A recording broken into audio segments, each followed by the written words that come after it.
Hey baby girls, how are we doing on this funky fresh night? Me, personally, I am in the fucking trenches. Not Me is a really good Thai drama. It makes me want to eat mulch and hit my head against a wall. I love it so much that I'm making a video to try and soothe the brain rot I have about it so I can stop psychologically tormenting my friends. Unfortunately for them though, it only seems to be making me worse. I don't even care that some parts of it are cringe at this point. I'm fully delusional. I see a photo of the cast being goofy and my brain shuts down. You know how in Stranger Things season 2 Winona Ryder has to turn up the furnace in the house to get the weird demon things to stop possessing her son? Well, I'm Winona Ryder, Will is my brain. The demon is not me, and the fireplace is this dumb fucking video. I can't say I have another valid point for making this other than perhaps a desperate attempt for a season 2 confirmation. If we all collectively annoy GMMTV about it enough we might get it. This entire show is about angry gay people convincing other angry gay people to join them in the fight for justice like guys read the room. Give us a sequel. Anyway, let's get this shit started. Alright, so Not Me is about this dude, White, who this guy says himself as his estranged identical twin brother, Black. To find out who attacked him and put him in a sexy little coma. The problem is that Black is in a scrappy gang of parkouring queer anarchists that are doing some majorly illegal anti-capitalist shit left and right. So there's a lot of people out there that have a decent motive. White, clearly, has his work cut out for him. Let's start this section off with me mentioning how baller it is that the twins go by White and Black. Like that goes so hard, their parents fucking suck but they kind of ate with that one. So anyway, in case you couldn't tell, other than being physically identical, Black and White are near polar opposites. One of them is an emo rebel and the other one is the CEO of baby girlism. Despite their differences though, it's clear that they care a lot about each other. And thankfully it is not in the Oron High School host club. Property brothers way. They are just good siblings that want to protect one another. At the beginning of the story, White is quite naive. He isn't aware of the privilege he holds because of who his father is. He's book smart but has been generally quite sheltered in his upbringing. He is also clumsy as shit and falls very heavily on the princess side of the slut, loser, princess diagram. In comparison, Black, who estranged himself from his mother, is an angry vigilante that craves violent justice. He doesn't seem to have a regard for his own, or others' safety and does not like being told what to do. You know that one Tumblr post that is like daddy issues make you a people pleaser and mommy issues make you a psychopath? Yeah, that's him and White. I love them. Like all twins in media, White and Black have a supernatural connection with one another. The two of them can actually feel each other's pain. This was a huge issue for them in their childhood and after a particularly bad incident occurs. Their parents decide that instead of going to therapy or something they'll just go full parent trap and take one twin each and never see each other again. Wow, what a normal and healthy thing for them to do. Basically, White goes to Russia with his dad and Black stays in Thailand with his mother. The connection is severed and the two of them grow up without being affected by it again, until White moves back to Thailand with his father 10 years later. Not long after White returns, Black is mysteriously attacked. Their twin shit connects via Bluetooth and White starts feeling it too. He gets hospitalized for phantom pains and later finds out it's because Black nearly died. Todd, a childhood friend of the both of them, calls him into Black's hospital bed and tells him Black has been caught up in some shady stuff. Todd has actually kept in contact with Black over the years and is a good friend of his. Much like White and Black's family, Todd's parents are part of the Thai elite. We're going to forgive him for being a rich bitch though because he's hot. I'm sorry, that's just how it works. After Todd gives him the lowdown and agrees to help him, White vies for justice for his brother. And goes undercover as Black to find out about the dark world his twin has fallen into in order to try and get him out of it. As I said before, Black is in a gang.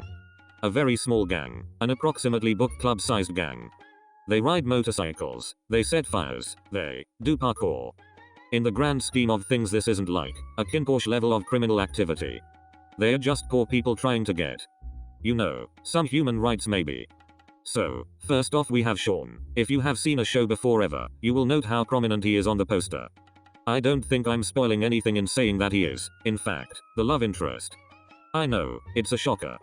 I love Sean. Sean is directly opposite White on the slut, loser, princess Venn diagram and is rooted firmly in the loser territory. Mostly because he somehow manages to fumble the bag on this bad bitch right here. Namo, my queen, I'll treat you right. Give me a call. Anyway, Sean absolutely hates Black's guts.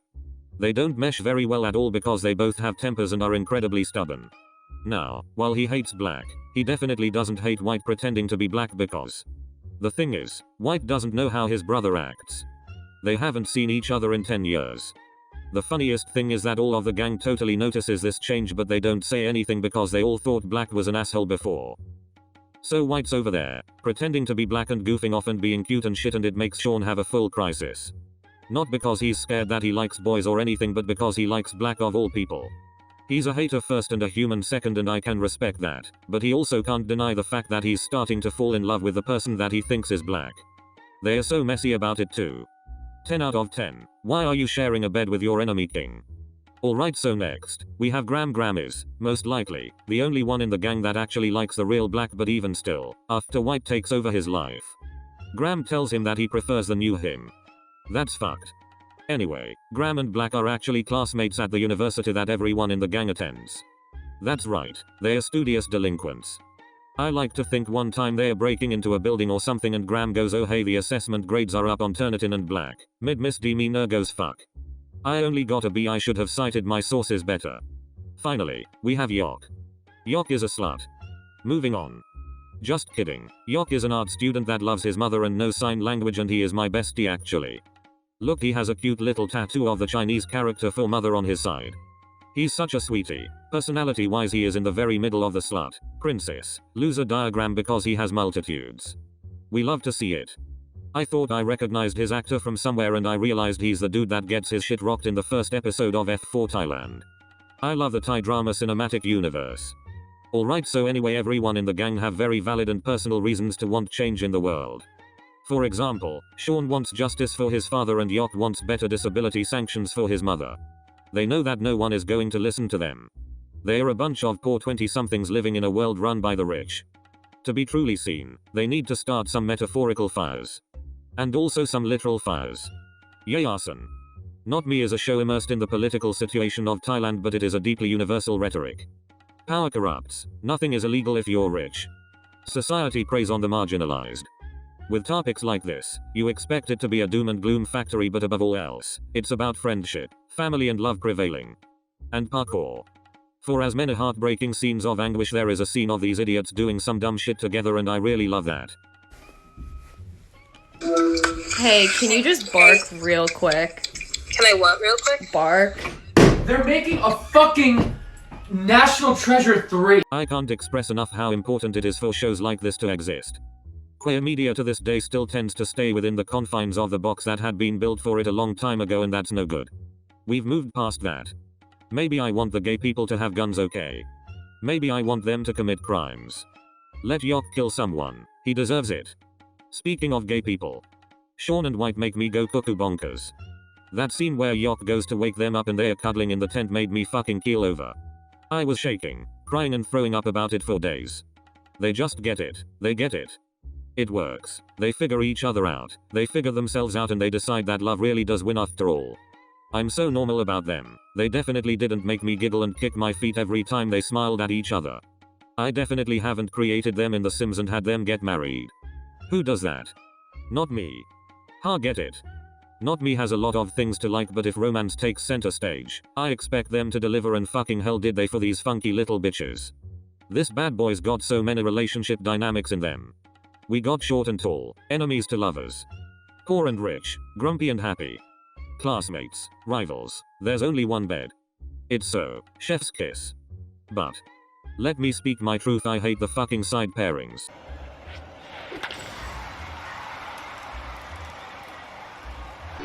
Fuck you! I feel like side pairs in general are very hit or miss. Either I care about them more than the main pair, or I literally skip their scenes when they come on out of sheer spite. Grams came completely out of nowhere, and Yok. My god, Yok, what the fuck do you mean you're hooking up with a cop? I don't care that he's basically Ty Banksy, get out of there, baby girl. Do you know who I really think should have been the side couple in the show? Do you want me to tell you? I think you want me to tell you, but I won't, because then I'd have to say why, and that would be a spoiler. Can't have that. No, they make me so normal as well. I'm just the most normal about them and their whole dynamic. I'm so hinged I could be a door. You guys will never know who I'm talking about though. Because I'm not telling, not at all. Ahem. In conclusion, what the fuck are you still doing here? Not Me is literally on YouTube for free right now. Go watch that shit.